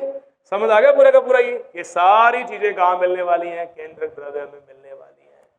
तो अभी पीछे जो हमारी थ्योरी चल रही थी, कौन सी थी? ये थ्योरी थी सेंट्रल डोगमा सिद्धांत। ये वाला जो वाद चल रहा था, इस वाद के अंदर हमें इसमें क्वेश्चन ऐड करने हैं। ये स्क्रीन के अंदर पूरा का पूरा रिकॉर्ड हो चुका है, आप इसको कर चुके हो। नीचे वाले पोर्शन को थोड़ा सा मिटा दूं क्या? मिटा दूं? सुनो ध्यान से, देखो कोई भी क्वेश्चन हो पूछना। पहली बात तो पूछने के लायक मैंने छोड़ा ही नहीं इसके अंदर, फिर भी पूछ लिया करो। आप घर से पढ़ के आया करो, खूब तैयारी करो। मैंने पहले बोल दिया ना, जहां से मर्जी पूछो, आकर पूछो सही, मेरे को भी कम से कम कोई एनर्जी का महसूस हो। आज पढ़ाया है मैंने टॉपिक, जितने क्वेश्चन पूछोगे डाउट्स क्लियर होंगे। अब देखो, डीएनए से एमआरएनए का निर्माण चला, ये प्रक्रिया हो कहां रही है? पहली बात तो कहां हो रही है बेटा? ये प्रक्रिया हो रही है बेटा जी केंद्रक द्रव्य के अंदर। केंद्रक द्रव्य को इंग्लिश में क्या बोलते हैं? न्यूक्लियोप्लाज्म। क्या बोला जाता है बेटा? न्यूक्लियोप्लाज्म कहा जाता है। ये प्रक्रिया कौन सी है? ये कहां हो रही है? पहले ये बताओ, ये कहां हो रही है? ये हो रही है बेटा कोशिका द्रव्य के अंदर। कहां हो रही है बेटा? कोशिका द्रव्य के अंदर। कोशिका द्रव्य को इंग्लिश में क्या बोलते हैं? साइटोप्लाज्म कहा जाता है बेटा। ये लो, साइटोप्लाज्म हो गया। अब सुनो इनके उपनाम। केंद्रक द्रव्य में होने वाली प्रक्रिया, इस प्रक्रिया को क्या कहा जाता है? इस प्रक्रिया को क्या कहा जाता है? इसे कहते हैं अनुलेखन। क्या कहा जाता है बेटा? अनुलेखन कहा जाता है। अनुलेखन को इंग्लिश में क्या बोलते हैं? ट्रांसक्रिप्शन। क्या बोलेंगे बेटा?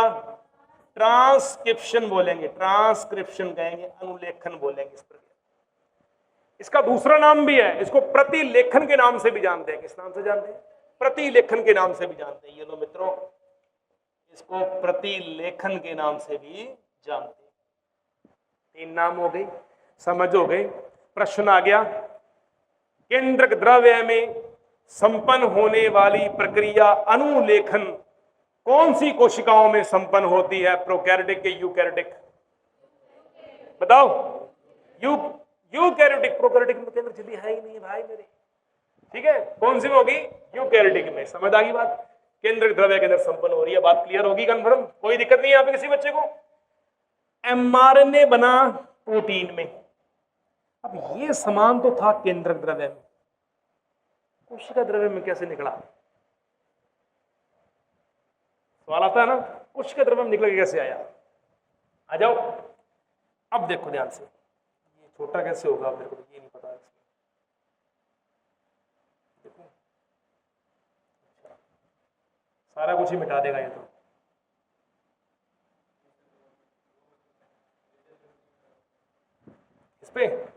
इस पे कर रहा हूं मैं।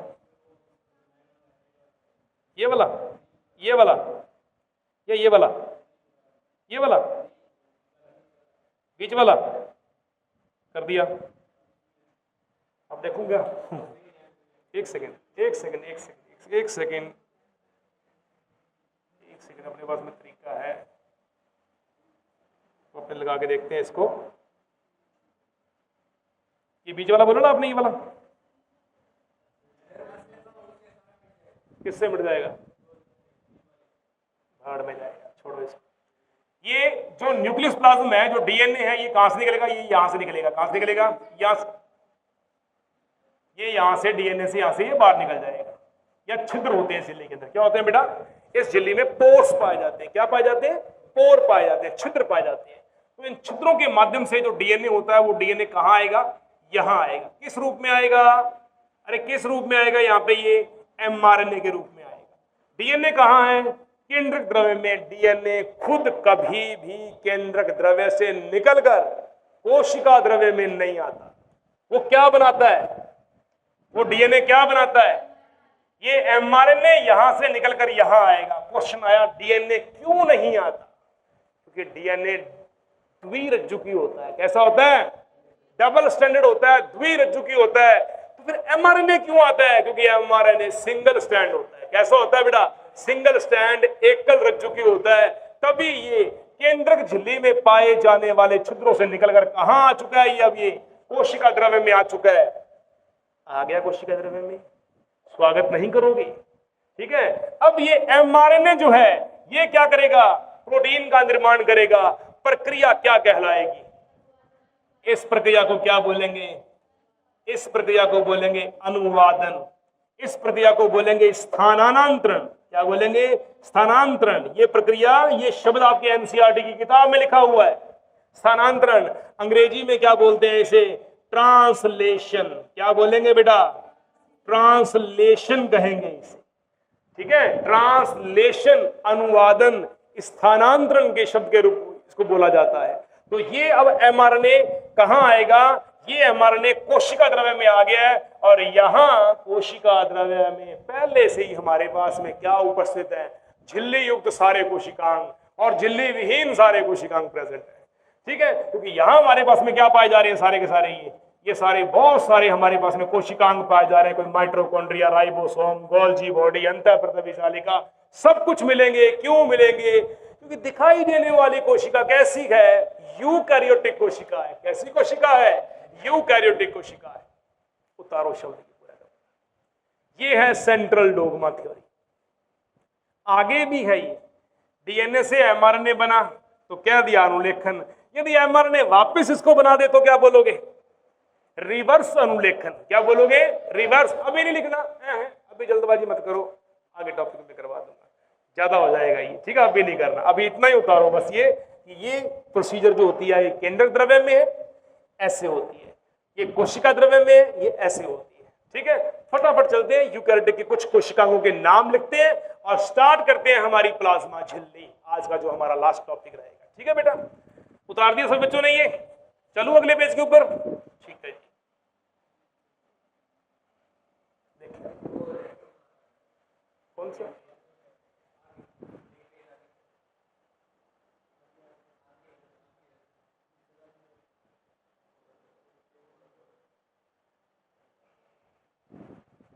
रह गया अभी आपका? चलो ठीक है, मैं आगे स्टार्ट करता हूं। अब चलता है इसका कोशिका द्रव्य। यूकैरियोटिक कोशिकाओं का कोशिका द्रव्य जो होता है, इसमें क्या क्या चीजें आपको मिल सकती हैं। ठीक है। पहली बात तो है कि यूकैरियोटिक कोशिकाओं का कोशिका द्रव्य कितने प्रकार का होता है? या तो मैं इसका चार्ट बना के बता देता हूं आपको, मैं इसका चार्ट दे देता हूं आपको मैं। ठीक है, आप इस पे कर लो, कल आपको एक चार्ट मिल जाएगा प्रिंटेड, अपने नोट्स में लगा लेना आप। ठीक है बेटा, बहुत शानदार रहेगा वो। कोशिका द्रव्य बेसिकली यूकैरियोटिक कोशिकाओं में होता है दो प्रकार का। एक होता है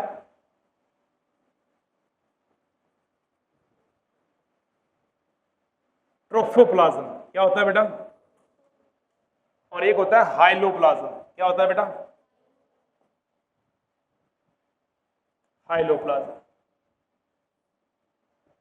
ठीक है बेटा, एक को बोलते हैं ट्रोफोप्लाज्म, एक को बोलते हैं हाइलोप्लाज्म। हाइलोप्लाज्म का दूसरा नाम होता है साइटोसोल। क्या नाम होता है बेटा? साइटोसोल के नाम से भी इसे जानते हैं। पहले एक प्रश्न लिखो फटाफट, आप फोन ही नहीं है है, चलो कोई बात नहीं, इसी पे लिखा देता हूं। ट्रोफोप्लाज्म और हाइलोप्लाज्म, साइटोप्लाज्म बोल दिया आपने, दो चीजें कह दी बेटा आपने। अब सुनो, पहला याद है, कोशिका द्रव्य साइटोप्लाज्म को दो पार्ट में बांट दिया, ट्रोफोप्लाज्म, हाइलोप्लाज्म। हाइलोप्लाज्म का दूसरा नाम है साइटोप्लाज्म। दोनों में से कौन सा कोशिका द्रव्य है जिसमें कोशिकांग पाए जाते हैं और कौन सा कोशिका द्रव्य है जिसमें कोई कोशिकांग नहीं पाया जाता? हाँ जी, साइटोसोल में क्या पाया जाएगा? जलीय कोशिकांग पाए जाएंगे, साइटोसोल में पाए जाएंगे? नहीं बेटा, ट्रोफोप्लाज्म में समस्त कोशिकांग मिलेंगे, समस्त कोशिकांग मिलेंगे, ऐसा है, समस्त कोशिकांग मिलेंगे। अगर बात करते हैं अपने हाइलोप्लाज्म की या बात करते हैं अपने साइटोसोल की बात करता हूं, साइटोसोल के अंदर कोई भी कोशिकांग नहीं पाया जाता। कोशिकांग क्या मिलेंगे इसके अंदर बेटा? एब्सेंट होते हैं। तो ये काम करता क्या है ये? अब पहली बात तो यह है कि ट्रोफोप्लाज्म में समस्त कोशिकांग पाए जा रहे हैं। तो समस्त कोशिकांग जब पाए जाएंगे तो कहने का मतलब यह भाग अर्ध जेली समान होता है। कैसा होता है बेटा? ये अर्ध जेली समान होता है। समस्त कोशिकांगों का एक विशेष स्थल पाया जाता है जहां कोशिकांग उपस्थित होते हैं, जबकि साइटोसोल जो भाग होता है ये कोशिकांग रहित है। कैसा भाग है बेटा? ये कोशिकांग रहित है, इसमें कोई कोशिकांग नहीं मिल रहे। ये क्या है? ये केवल तरल क्या मिलेगी? तरल जेली मिलेगी। क्या मिलेगी बेटा? ये केवल तरल जेली मिलेगी, तरल भाग होता है। इस तरल भाग का काम क्या है? तरल भाग का काम है कोशिकांगों को बाह्य आघातों से सुरक्षा पहुंचाना। जैसे बताता हूं अभी आपको मैं, बाह्य आघातों से सुरक्षा, ये क्या काम करता है बेटा? बाह्य आघातों से सुरक्षा पहुंचाता है। कैसे पहुंचाता है? सेफ्टी कैसे करेगा उसके बारे में सुने अभी आप ध्यान से देखें। अगर आपने इतना कर लिया, चलो अगले पेज के ऊपर में। हाँ जी, जल्दी करो।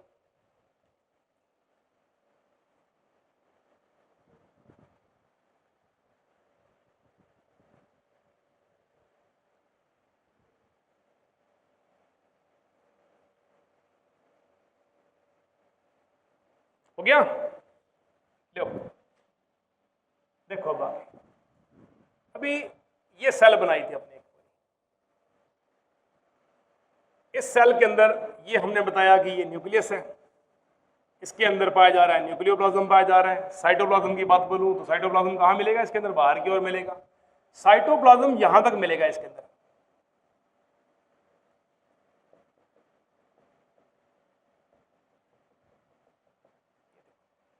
है तो ये सारा का सारा साइटोप्लाज्म। इस भाग को बोल दिया ट्रोफोप्लाज्म। क्या बोल दिया?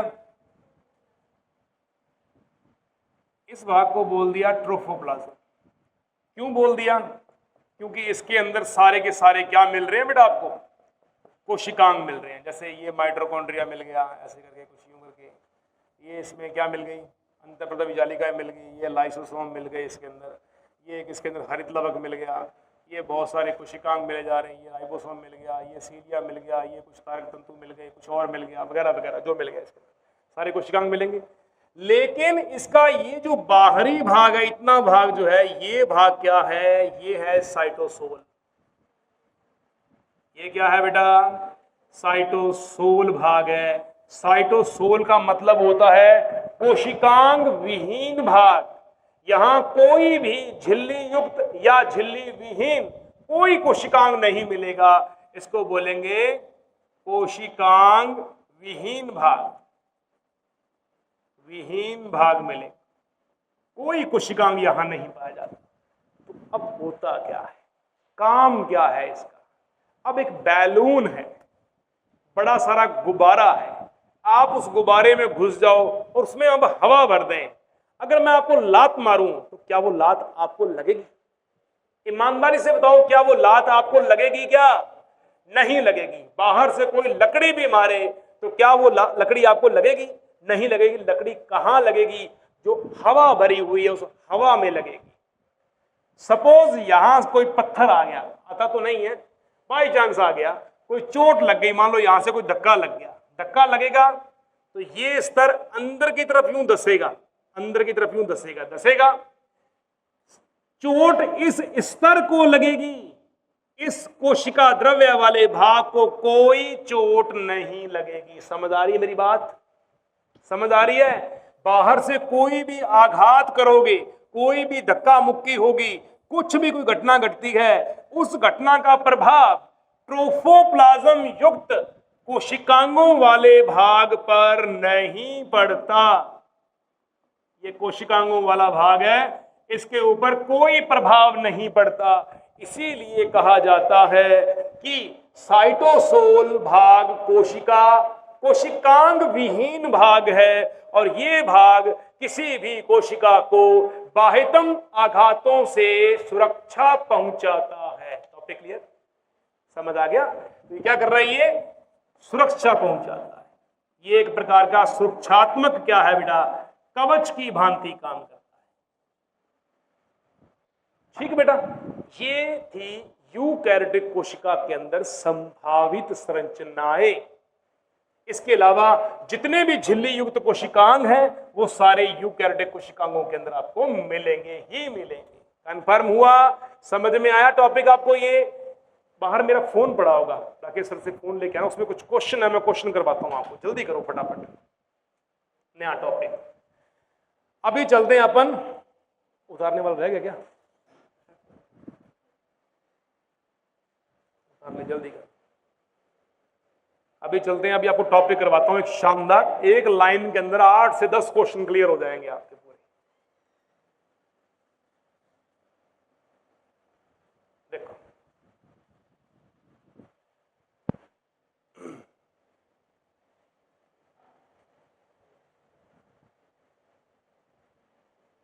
लो बेटा, अब एक प्रश्न देखो, इसके अंदर एक बहुत जबरदस्त क्वेश्चन है, सारे टॉपिक आपके क्लियर हो जाएंगे बेटा यहां से।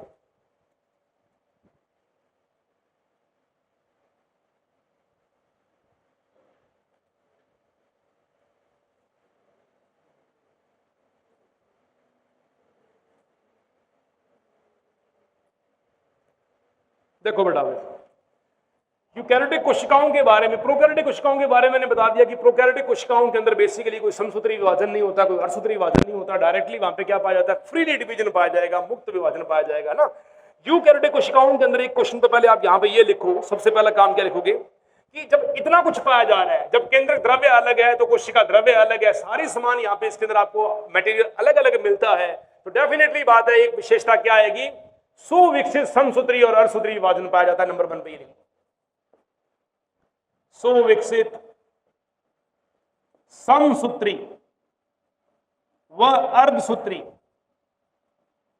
अर्धसूत्री विभाजन दोनों यहां पाए जाएंगे, दोनों विभाजन यहां पाए जाते हैं।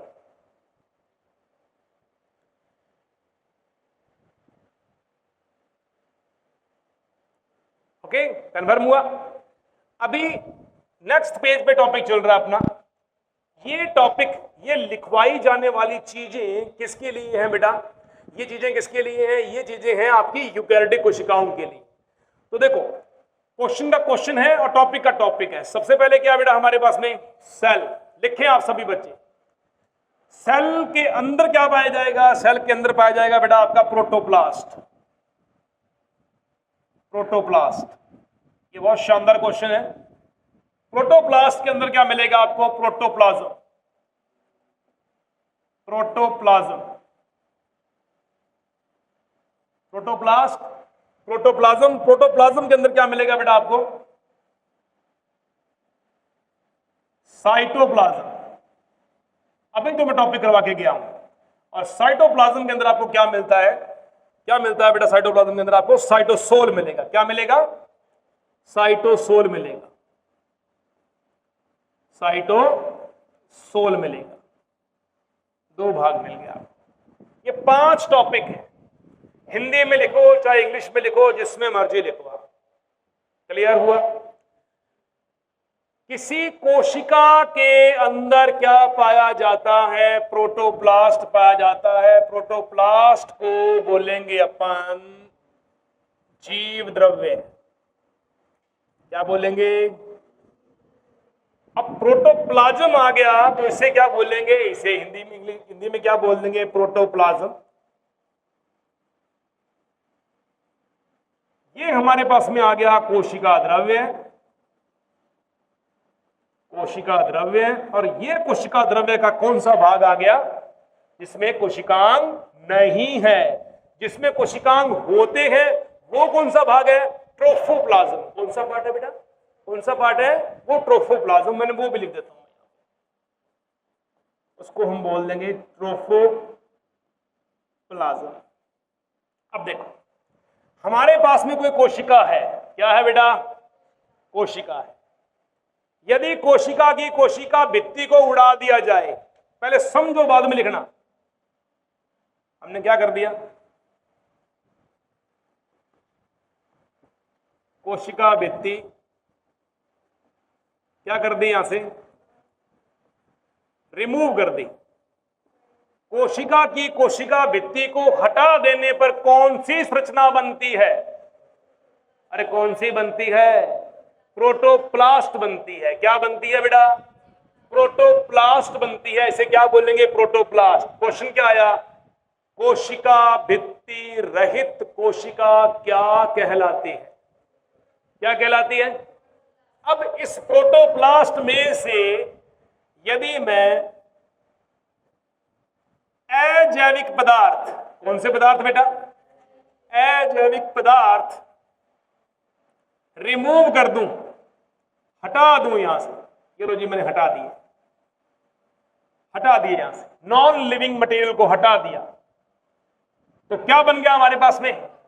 प्रोटोप्लाज्म। किसी कोशिका का संपूर्ण जीवित शुद्ध भाग क्या कहलाता है? इसको क्या बोलेंगे? कोशिका का जीवित भाग। क्या बोलेंगे बेटा? जीवित भाग बोलेंगे इसे। बोल दिया जीवित भाग। यदि इस प्रोटोप्लाज्म से मैं केंद्रक को हटा दूं, ये लो जी, मैंने केंद्रक को हटा दिया। केंद्रक को मैंने हटा दिया, हट गया केंद्रक, निकाल दिया केंद्रक बेटा यहां से, तो क्या बन जाएगा? यदि साइटोप्लाज्म से मैं कोशिकांगों को हटा दूं, ये लो बेटा, मैंने कोशिकांगों को भी क्या कर दिया? को हटा दिया। मैंने कोशिकांग मैंने यहां से निकाल दिए, तो ये क्या बन जाएगा?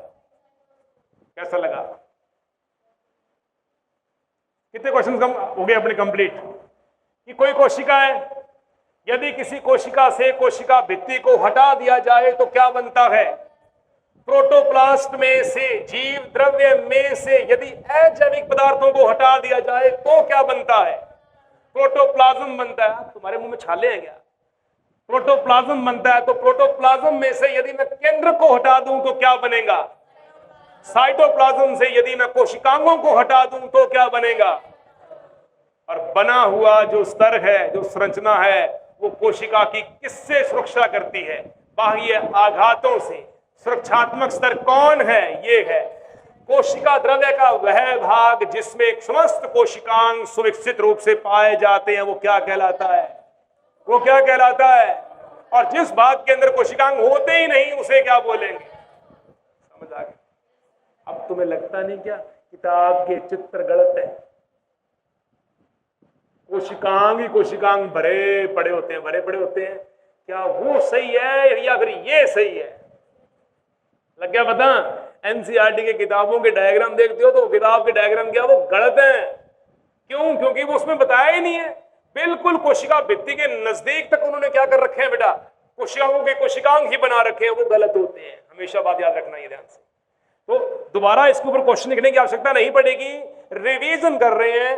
यदि सेल की कोशिका को कोशिका भित्ति हमने हटाई है तो हमने यहां पे क्या लिखा? कोशिका भित्ति को हटाया है। किसमें हटाया है? किसमें हटाया? हटाया है ना, तो हटाना है अपने को। आ जाओ यहां पे एग्जांपल, कैसे कैसे हटाएंगे? प्लांट, जंतु, मेम्ब्रेन बोल दो। कवक, शैवाल। पादप की कोशिका भित्ति किसकी बनी होती है? सेलुलोज, हेमीसेलुलोज, पैक्टिन होती है। हटाने के लिए हमें किसकी आवश्यकता चाहिए? एंजाइम की। किसकी चाहिए बेटा? एंजाइम की। तो अगर सेलुलोज है तो क्या लिखेंगे? Cellulase enzyme. कौन सा एंजाइम? अगर हेमीसेल्यूलोज है तो क्या बोलेंगे? हेमीसेल्यूलेज एंजाइम। यदि पैक्टिन है तो बोलेंगे पैक्टिनेज एंजाइम। कौन सा एंजाइम बेटा? पैक्टिनेज एंजाइम बोल देंगे। समझ आ गई बेटा? कंफर्म हो गई? कोशिका भित्ति हट गई? हटी या नहीं हटी? किसकी हटी? पादप की हटी, कवक की हटी, जंतु की हटी या शैवाल की हटी? पादप की हटी। अब किसकी हटानी है? जंतु के लिए किसका इस्तेमाल करोगे? अब जंतु की कोशिका भित्ति तो होती ही नहीं। जंतु में क्या होती है? जंतु में तो प्लाज्मा झिल्ली होती है। तो प्लाज्मा झिल्ली को उठाने के लिए हम किसका इस्तेमाल करेंगे? लाइसोजाइम का। किसका? लाइसोजाइम का। ये लो जी, जंतु के लिए लाइसोजाइम एंजाइम का इस्तेमाल करेंगे। हट गई? कवक की कोशिका भित्ति किसकी बनी होती है? किसकी बनी होती है? काइटिन की। तो एंजाइम कौन सा यूज करेंगे? काइटिनेज। ये लो जी, ये काइटिन की बनी होती है तो हमने कौन सा एंजाइम डाल दिया? काइटिनेज एंजाइम डालोगे तो कवक की कोशिका भित्ति हट जाएगी। और शैवाल की कोशिका भित्ति किसकी बनी होती है? सेल्यूलोज की, या होती है ग्लैक्टेन्स की, या होती है मैनेन्स की। यहां पर भी आप किसका प्रयोग करोगे? सेल्यूलेज का करोगे। किसका करोगे बेटा? सेल्यूलेज का प्रयोग करोगे। कोशिका भित्ति का रिमूव हो जाएगा। हमारे पास में प्रश्न आ गया, किसी कोशिका की कोशिका भित्ति रहित संरचना क्या कहलाती है? प्रोटोप्लास्ट। यदि क्वेश्चन ये ऐसा क्वेश्चन आ गया, ऐसी कोशिका जिसमें कोशिका भित्ति नहीं है परंतु समस्त पदार्थ उसमें पाए जा रहे हैं, वो संरचना क्या कहलाएगी? प्रोटोप्लास्ट। यदि प्रोटोप्लास्ट युक्त नग्न कोशिका से अजैविक पदार्थों को हटा दिया जाए तो शेष बचने वाली संरचना क्या कहलाती है? प्रोटोप्लाज्म। किसी जीवित कोशिका में या किसी कोशिका में जीवित या स्वच्छ या सत्य भागों युक्त संरचना क्या कहलाती है? प्रोटोप्लाज्म। प्रोटोप्लाज्म से यदि केंद्रक को बाहर निकाल दिया जाए तो बनने वाली संरचना क्या कहलाएगी? साइटोप्लाज्म। साइटोप्लाज्म में कोशिकांग विहीन संरचना क्या कहलाएगी? साइटोसोल। और कोशिका द्रव्य में कोशिकांग युक्त संरचना क्या कहलाएगी? ट्रोफोप्लाज्म। मेरे हिसाब से कोई क्वेश्चन नहीं बचा है। क्लियर हो गया पूरा का पूरा? ये आगे क्वेश्चन देखिए। किसी कोशिका का कोई जीवित भाग पूछ ले तो क्या बोलोगे? प्रोटोप्लाज्म बोलोगे। क्या बोलोगे? प्रोटोप्लाज्म बोलोगे। किसी कोशिका का कोशिका भित्ति रहित भाग बोले तो क्या बोलेंगे? प्रोटोप्लाज्म बोलेंगे। केंद्रक रहित भाग पूछा जाए तो क्या बोलोगे? और कोशिकांग रहित भाग पूछा जाए तो क्या आएगा? और कोशिकांग युक्त भाग आ जाए तो क्या पूछा जाएगा? कोई दिक्कत है क्या? परेशानी? सारा याद हो गया? शाबाश। आगे चलते हैं अपन।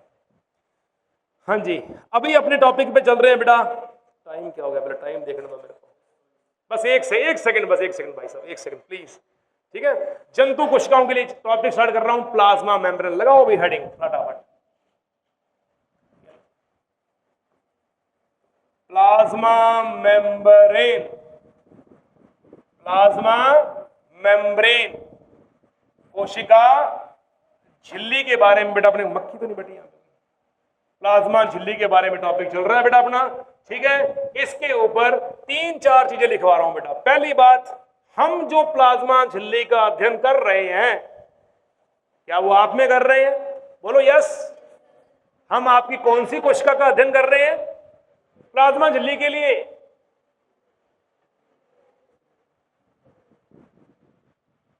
वो तो ठीक है, आप यूकैरियोटिक की हो, प्रोकैरियोटिक थोड़ी हो। आपकी कौन सी कोशिका लेके चल रहे हैं? अरे आरबीसी। बावड़े मुंह की तरफ देखते हैं, मेरी तरफ। आरबीसी। पूरा नाम? रेड ब्लड ताऊ सेल नहीं है ये, सारी यार मेहनत मिट्टी में घुसेड़ दी तूने तो। ये सेल नहीं है, ये कार्पलरी है, ये कणिकाएं हैं, कोशिकाएं नहीं है ये। कोशिका बोलते ही कर तो देगा काम ये। लाल रुधिर कणिकाएं, रेड ब्लड कार्पेलरीज। इसमें हम क्या पढ़ रहे हैं? 52% प्रोटीन, 40% लिपिड, दोनों की संरचनाओं को मिलाकर क्या बोलेंगे? फास्फोलिपिड। क्या बोलेंगे बेटा? फास्फोलिपिड से संरचना बनती है ये। स्तर कैसा होता है? प्रोटीन, फिर लिपिड का दोहरा स्तर, फिर उसके बाद में फिर प्रोटीन, बाहर की ओर प्रोटीन, अंदर की ओर प्रोटीन, और बीच में क्या है? लिपिड का दोहरा स्तर। तो कैसी स्तरीय बन गई है? त्रिस्तरीय संरचना बन चुकी है बेटा। कन्फर्म हुआ? ओके, उम्मीद करता हूं आप सभी को बहुत शानदार तरीके से ये टॉपिक समझ में आया होगा। मैंने बहुत कोशिश की है आपको संक्षिप्त में लाकर और बहुत कुछ ज्यादा मैटर आपके दिमाग में बसाने के लिए। कल मिलते हैं अपने एक नए टॉपिक के साथ में, तब तक बने रहिए। मिलते हैं कल, तब तक थैंक यू, धन्यवाद।